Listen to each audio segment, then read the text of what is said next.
आकाशवाणी रत्नागिरी केंद्राचा नवरात्रीनिमित्त विशेष कार्यक्रम नवदुर्गा जागर स्त्री शक्तीचा.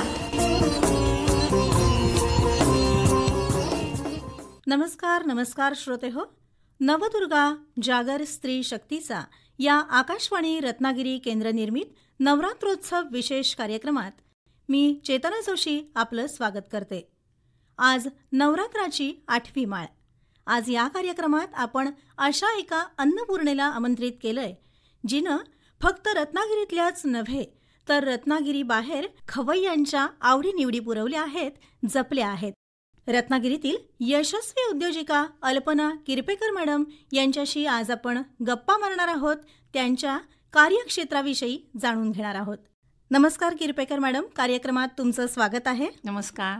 आज तुमचं रत्नागिरी किंवा रत्नागिरीच्या बाहेर एक प्रसिद्ध यशस्वी उद्योजिका म्हणून अग्रक्रमानं नाव घेतलं जातं. तर तुमचा हा जो व्यवसाय आहे, स्वीट मार्टचा व्यवसाय, तर तो साधारण किती वर्ष आहे, केव्हापासून सुरू झालाय? स्वीट मार्टचा बिझनेस मी 1991ला चालू केला, पण व्यवसायाची सुरुवात 40 वर्षापूर्वी वेफर्सने, फक्त वेफर्सच्या या प्रॉडक्टनी केली. क्वालिटी वेफर्स नावाने माझी फॅक्टरी होती आणि एक भाड्याच्या जागेत सगळं मी स्वतः करत होते. आणखीन मग हळूहळू सर्व वाढत गेले. ते असं झालं की रत्नागिरीत वेफर्स मिळत नाही असं मला कळलं. माझं माहेर पार्ल्याला, मुंबईला, तर वेफरसारखी साधी गोष्ट इथे का मिळत नाही असा मला प्रश्न पडला. पार्ल्याला आमच्या इथे एक पंकज वेफर्सवाला म्हणून होता, तर त्याचे लहानपणापासून मी कसे वेफर्स करतो ते बघायची. त्यामुळे वाटलं एवढी साधी गोष्ट इथे होत नाही म्हणजे काय, आपण चालू करूया. आणि योगायोगाने असं झालं की माझ्या मनात असे विचार येत असताना जाहिरात आलेली वर्तमानपत्रात की 3,000 रुपयाचं मशीन घेऊन महिना 3,000 कमवा आणि आपला वेफर्सचा बिझनेस चालू करा. ते बघून मग मला वाटलं की आपण करू, म्हणजे इतकं सोपं नसते कुठची गोष्ट, हे चालू केल्यावरती कळलं. मग ते वेफर्स एक आम्ही पायोनियर ठरल्यामुळे त्याला एवढी डिमांड होती की सगळेजण आम्हाला द्या आधी, आणि त्याची कपॅसिटी त्या मशीनची खूप कमी होती. म्हणजे एक दिवसभरात फक्त 20 किलो माल तयार व्हायचा आणि मागणी होती 200 किलोची. तर म्हटलं की आता काय आपण एवढ्या छोट्या जागेत करण्यात अर्थ नाही, म्हणून मग आम्ही फॅक्टरी बांधली. 30 बाय 30ची एक शेड बांधली. आणखीन असं कळलं की फरसाण सुद्धा इथे बेळगाववरनं येतं.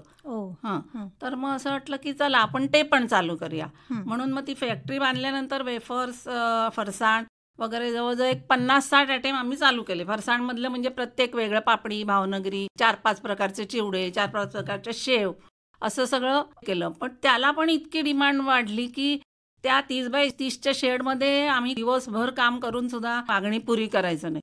म्हणून मग परत आणखीन ती शेड वाढवली, आणखीन 30 बाय 60ची केली शेड. आणि मग फुल फ्लेज आधी सुरुवातीला छोट्या टेम्पोनी माल पोचवायचो, नंतर मग मोठा ट्रकच घेतला. अगदी गोवा बॉर्डरपर्यंत आमचा रत्नागिरी, सिंधुदुर्ग जिल्हा, दोन्ही जिल्हे आम्ही कव्हर केलेले. आणि सातारा, सांगली, कोल्हापूर तिकडे सुद्धा आमचा माल जायचा. म्हणजे 1983ला मी हे चालू केलं बिझनेस.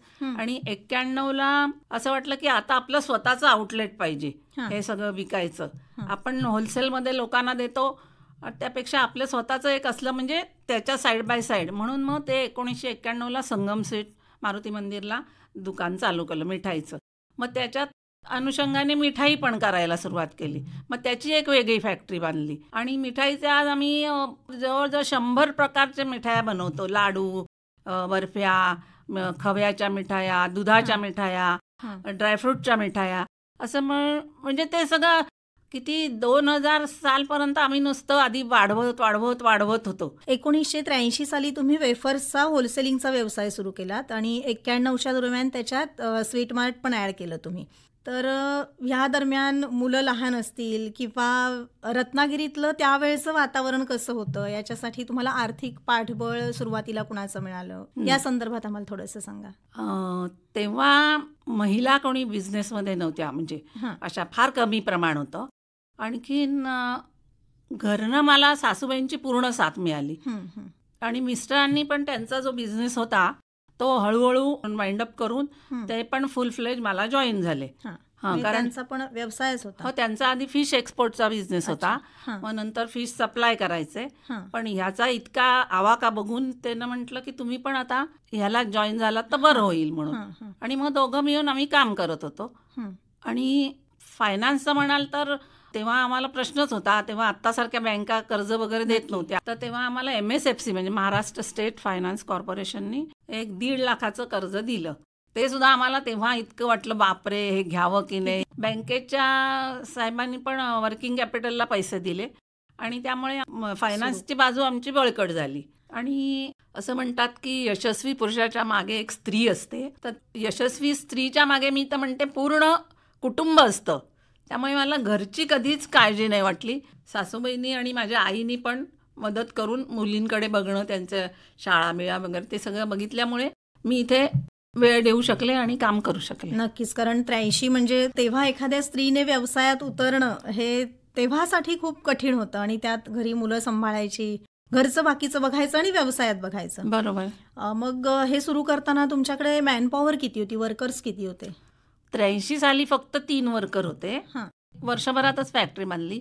मग सुरुवातीला 15-20 होते, पण ते सुद्धा वाढवत 60 वर्करपर्यंत आमचे गेले होती. तर सगळा व्याप सांभाळताना म्हणजे तारेवरची कसरतच करायला लागायची. तुम्ही 6 वर्कर्स पासून काहीच वर्षात 60 वर्कर्स पर्यंत आलात. हे वेफर्सचं काम तुमचं 83 साली सुरू झालं, 91 सालात स्वीटमार्ट सुरू झालं. तर आज घडीला साधारण तुमच्या हाताखाली किती वर्कर्स काम बघ? आता आमच्याकडे फक्त फॅक्टरीमध्ये 21 वर्कर आहेत आणि दुकानात 10 आहेत. पण फॅक्टरीमध्ये वर्कर कमी असायचं कारण आम्ही सगळ्याची मशिनरी घेतली आता.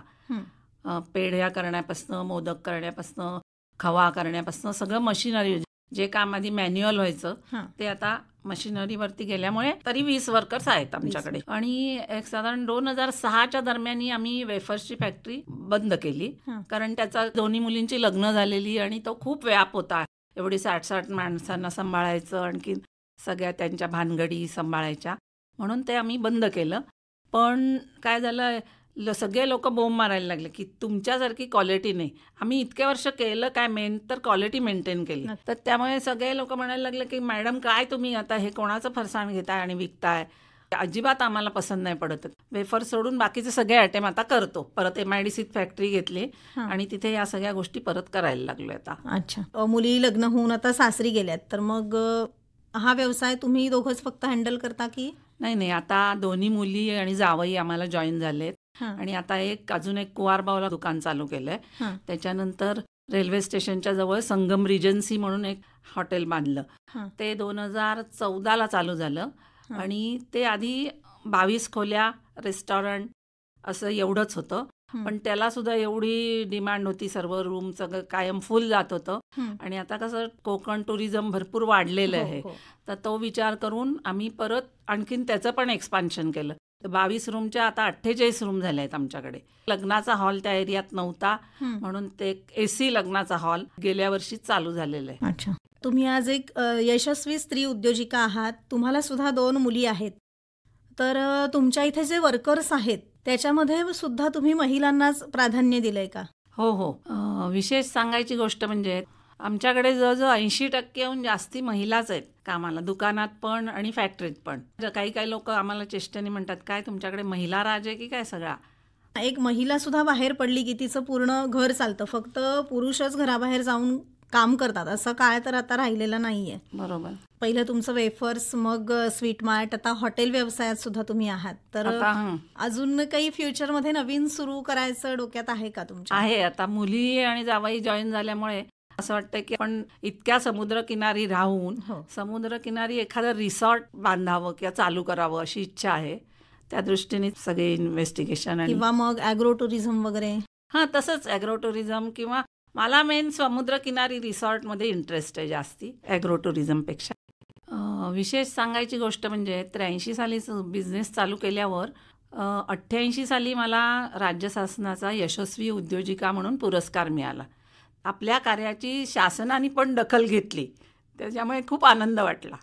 राज्य शासनाचा पुरस्कार मिळाल्यानंतर मग बरेच रत्नागिरीत पण सत्कार झाले, वेगवेगळ्या संस्थांनी केले रत्नागिरीतल्या. त्याच्यानंतर सांगलीतल्या एका संस्थेने पण केला सत्कार आणि पुरस्कार दिला.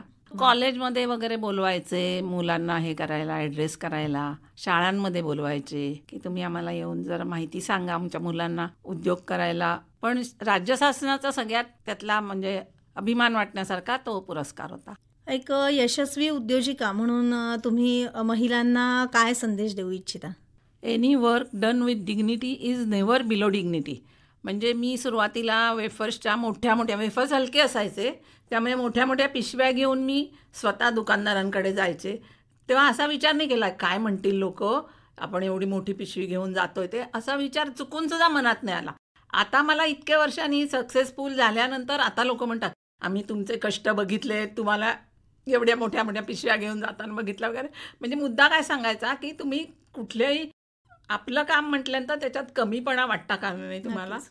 कमीपणा आपण त्याच्यात आहे हे बाजूला ठेवलं की आपण त्या उद्योगात आपल्या यशस्वी होऊ बरोबर. शकतो. मॅडम, आज आपण नवदुर्गा जागर स्त्री शक्तीचा या कार्यक्रमात आलात आणि आपल्या कार्यक्षेत्राविषयी वेचक शब्दात आमच्या श्रोत्यांना सांगितलं, त्याबद्दल मी आपले आभार मानते. धन्यवाद.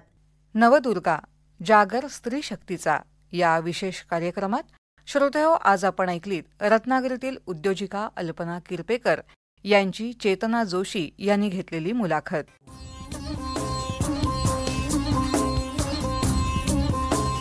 आकाशवाणी रत्नागिरी केंद्राचा नवरात्रीनिमित्त विशेष कार्यक्रम नवदुर्गा जागर स्त्री शक्तीचा.